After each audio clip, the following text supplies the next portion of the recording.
சாவர்கர் பத்தி நிறைய பேர் அவதூறா பேசுறாங்க. அத தடுத்து நிறுத்தணும் அப்படின்னு சொல்லி உச்சநீதிமன்றத்துல தொடரப்பட்ட பொதுநல மனுவை விசாரிக்க மறுப்பு தெரிவிச்சு உச்சநீதிமன்றம் தள்ளுபடி செஞ்சிருக்கிறாங்க. டாக்டர் பங்கஜ் அப்படின்றவரு உச்சநீதிமன்றத்துல தாக்கல் செஞ்ச பொதுநல மனுவுல, நான் 30 வருஷத்துக்கு மேலா சாவர்கர் பத்தி ஆய்வு செஞ்சுக்கிட்டு வரேன். அவர் ஒரு மிகப்பெரிய சுதந்திர போராட்ட வீரர், நிறைய தியாகங்களை செஞ்சிருக்கிறாரு. ஆனா அவரை பத்தி நிறைய பேர் அவதூறா தொடர்ச்சியா பேசிக்கிட்டே இருக்கிறாங்க. குறிப்பா இப்ப மக்களவை எதிர்க்கட்சி தலைவரா இருக்கக்கூடிய ராகுல் காந்தி சாவர்கரை கடுமையா விமர்சனம் அப்படின்றத செஞ்சுக்கிட்டே தான் இருக்கிறாரு.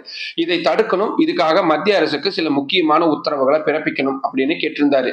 குறிப்பா emblems and names prevention of improper use act 1950க்கு கீழே சாவர்கருடைய பெயரை சேர்க்கணும் அப்படின்றதுதான் அவர் வைத்த மிக முக்கியமான கோரிக்கை.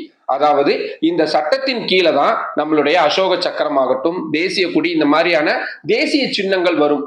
இதை எந்த வகையிலும் தவறா பயன்படுத்தக்கூடாது அப்படின்றதுதான் இந்த சட்டத்துடைய அடிப்படையான விஷயம். அப்படி இந்த சட்டத்தின் கீழே சாவர்கருடைய பெயர், அவருடைய புகைப்படம், இது எல்லாத்தையும் கொண்டு வந்துடணும், இதுக்கான உத்தரவை போடுங்க அப்படின்னு தான் டாக்டர் பங்கஜ் உச்சநீதிமன்றத்துல கோரிக்கை வச்சிருந்தாரு. இந்த கோரிக்கை மனுவை 27/5/2025 உச்சநீதிமன்றத்துடைய தலைமை நீதிபதி BR கவாய் தலைமையிலான 2 நீதிபதிகள் அமர்வு விடுமுறை கால சிறப்பு அமர்வு விசாரணையா இதை நடத்தினாங்க.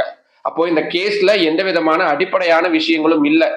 ஒருத்தருடைய பெயரை வச்சு அவரை விமர்சனம் செய்யறது மூலியமா உங்களுடைய அடிப்படை உரிமை எப்படி பாதிக்கப்படும், எந்த அடிப்படையில இந்த நீதிமன்றத்துல நீங்க கேஸ் ஃபைல் பண்ணீங்க அப்படின்னு சொல்லி அந்த மனுவை டிஸ்மிஸ் பண்ணியிருக்கிறாங்க.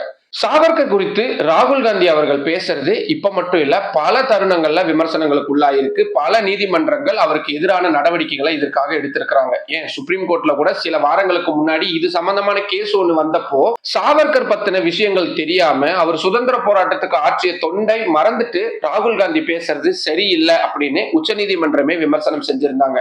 சரி, ராகுல் காந்தி செய்யறது சரியா தவறா அப்படின்றது ஒரு பக்கம் இருக்கட்டும். ஆனா அதே நேரத்தில் இன்னொரு பக்கம் மகாத்மா காந்தி தொடங்கி மிகப்பெரிய சுதந்திர போராட்ட வீரரான நேருவை பத்தி, அவருடைய பிறந்த நாள், அவருடைய நினைவு நாள்னு கூட பார்க்காம அவரை பத்தி கடுமையான விமர்சனங்களை முன் வச்சுக்கிட்டு தான் இருக்கிறாங்க. ஆனா இதை பத்திலாம் யாரும் பெரிய அளவுல கண்டுக்கிறதா தெரியல. நீதிமன்றங்களும் அதி பெரிய அளவுல கண்டுக்கிறதா தெரியல. மொத்தத்துல சாவர்கர் பெயரை பாதுகாக்கப்பட்ட தேசிய சின்னமா அறிவிக்க முடியாது அப்படின்றதுதான் உச்சநீதிமன்றத்துடைய இந்த உத்தரவிலிருந்து நம்ம புரிஞ்சுக்க வேண்டியது.